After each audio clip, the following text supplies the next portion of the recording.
భూతంగా ఆ పక్క రాష్ట్రంలోనే ముఖ్యమంత్రిని, ఈ రాష్ట్రంలో ఉన్న ప్రభుత్వాన్ని ఒక భూతంగా చిత్రీకరించాలని కుట్రలు ఈరోజు క్షుద్ర పూజలు చేసినట్టుగా ఆయన ఫామ్ హౌస్లో కూర్చొని ఒక ఆలోచన చేస్తున్నాడు. ఈ క్షుద్ర పూజలు చేసే ఫామ్ హౌస్ నాయకుడికి ఈరోజు ఇదొక్కటే జీవనాధారం అని ఆలోచన చేసి మనల్ని బదనాం చేయాలనుకుంటుండు.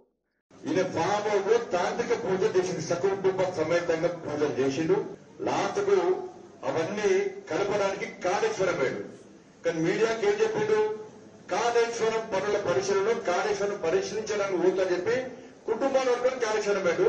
మంత్రాలు వేరే, కార్యక్రమం వేరే, ఈయన బయట చెప్పుకునే వేరే. డెబ్బై సకుటుంబ సమేతంగా కాళేశ్వరం కల్పించారు. 3 నెలలకోసారి ముఖ్యమంత్రి ఫామ్ హౌస్ నల్లపిల్లితో పూజ చేస్తారు. ఫామ్ హౌస్ తాంత్రిక పూజ చేస్తూ 100% వాస్తవమే.